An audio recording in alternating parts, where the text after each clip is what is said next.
Muy buenas. A ver, es una pregunta que tiene miga. Una vez que la ciencia logra aislar y clonar un gen, ¿qué pasa después? Pues hoy vamos a abrir la caja de herramientas de un biólogo molecular para descubrir justo eso, para ver las aplicaciones tan increíbles que surgen cuando tienes el código de un gen en tus manos. Y esa es la pregunta del millón, ¿no? Porque clonar un gen es solo el pistoletazo de salida, el principio de un viaje alucinante. Es como encontrar un libro antiquísimo en un idioma que nadie conoce. El trabajo de verdad empieza ahora.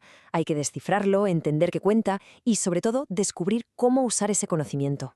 Para este análisis vamos a seguir los mismos pasos que daría un científico. Empezaremos con lo primerísimo que se hace tras clonar un gen. Luego veremos cómo se mapea y se lee. De ahí saltaremos al increíble proyecto Genoma Humano. Nos meteremos de lleno en un debate ético muy interesante y para terminar veremos cómo se estudian los genes en plena faena. Venga, lío. Lo primero de todo, y esto es curioso, no es leer el gen de la A a la Z, no. Lo primero es crear una especie de mapa. Hay que saber cómo está montado, dónde empieza, dónde acaba y cuáles son sus puntos de referencia, por así decirlo. Y la primera herramienta de nuestro kit son las enzimas de restricción. Para que nos hagamos una idea, son como unas tijeras moleculares súper precisas. No cortan a lo loco, ¿qué va? Reconocen secuencias de letras de ADN muy concretas, unos patrones específicos y ¡zas! Cortan justo ahí. Esta precisión es la clave de todo, porque nos permite trocear un gen larguísimo en fragmentos mucho más fáciles de manejar. Vale, ya hemos cortado el ADN. ¿Y ahora cómo vemos esos trocitos? Pues usamos una técnica que se llama electroforesis en gel. Es básicamente una carrera de obstáculos para los fragmentos de ADN. Se colocan en un gel y se aplica una corriente eléctrica. Como el ADN tiene carga negativa, sale pitando hacia el polo positivo. Lo importante aquí es que los trozos más pequeños son más ágiles, se cuelan mejor por los poros del gel y avanzan más rápido. Los más grandes, en cambio, se quedan más rezagados. Y aquí se ve el resultado a la perfección.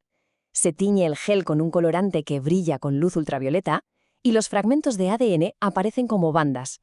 Cada una de estas bandas es en realidad un montón de fragmentos que tienen el mismo tamaño.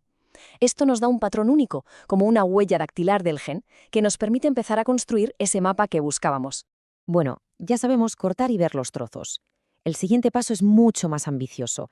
Ya no se trata solo de hacer un mapa, sino de leer el código letra por letra, nucleótido a nucleótido. O sea, pasamos de montar un puzzle a leer el libro entero. Y la secuenciación de ADN es justo eso, averiguar el orden exacto de las 4 bases, A, T, C y G, que forman un gen. Saber esta secuencia es fundamental, es la clave de todo. Nos permite saber qué proteína fabrica, si hay alguna mutación que causa una enfermedad y entender cómo se regula. Ahora, lo realmente alucinante de esto es el salto tecnológico que se ha dado. El método original, el de Sanger, era un proceso manual, lentísimo, y usaba radioactividad para leer apenas unos cientos de bases. Hoy en día, la secuenciación automatizada usa tintes fluorescentes, es rapidísima y puede analizar hasta 96 muestras a la vez, leyendo casi 1000 bases en cada una. Es que es un cambio de juego total. Y aquí se ve la diferencia a las claras. A la izquierda, esa especie de radiografía del método antiguo, donde los científicos tenían que leer las secuencias subiendo la escalera banda a banda. A la derecha, el esquema del proceso moderno. Un láser lee los colores fluorescentes y un ordenador lo traduce todo directamente a la secuencia de ADN. La diferencia en velocidad y en escala es sencillamente brutal. Claro, esta nueva capacidad para secuenciar a toda velocidad nos llevó al proyecto biológico más ambicioso que se ha hecho jamás, leer no solo un gen, sino el manual de instrucciones completo de un ser humano. El proyecto Genoma Humano fue un esfuerzo internacional gigantesco que empezó en 1990. El objetivo era secuenciar los 3.000 millones de pares de bases de nuestro ADN.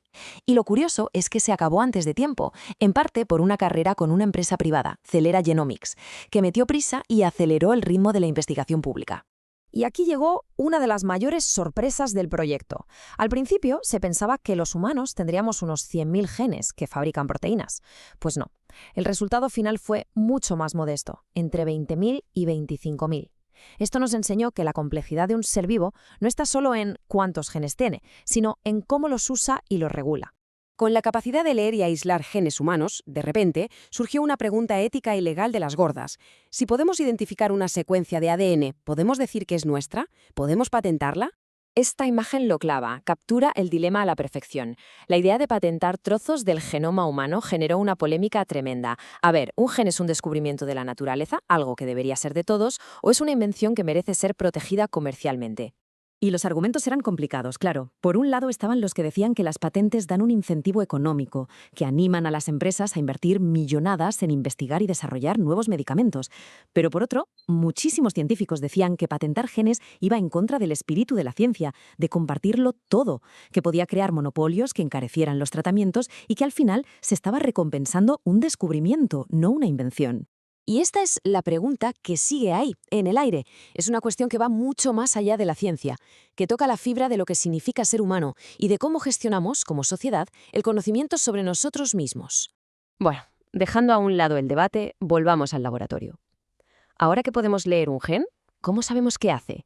¿Cómo averiguamos cuándo y dónde se enciende un gen en nuestro cuerpo? Una técnica clásica para esto es el Northern Blot. A ver, la idea es sencilla. Cuando un gen se activa, crea una molécula mensajera que se llama ARNN.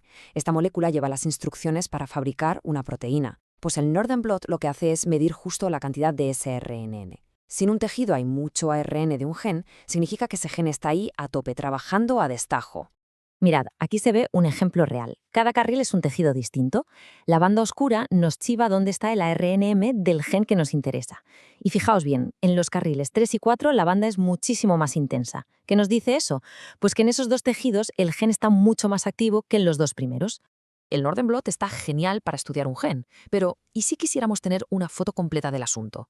¿Y si pudiéramos ver la actividad de todos los genes de una célula al mismo tiempo? Pues eso es justo lo que hace un microarray, o chip de ADN. Es una plaquita de vidrio minúscula con miles y miles de puntitos. Cada punto contiene la secuencia de un gen conocido. Cuando se expone el chip al ARN de una célula, los puntos de los genes que están activos se iluminan.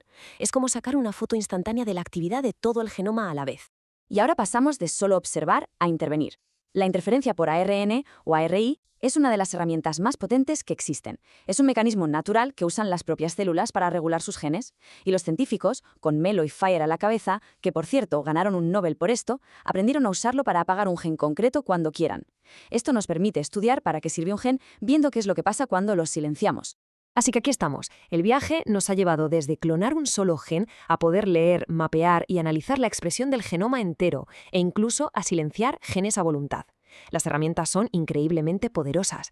La pregunta final, por tanto, ya no es tanto qué podemos hacer, sino qué se elegirá hacer a partir de ahora con este conocimiento tan profundo de nuestro propio código.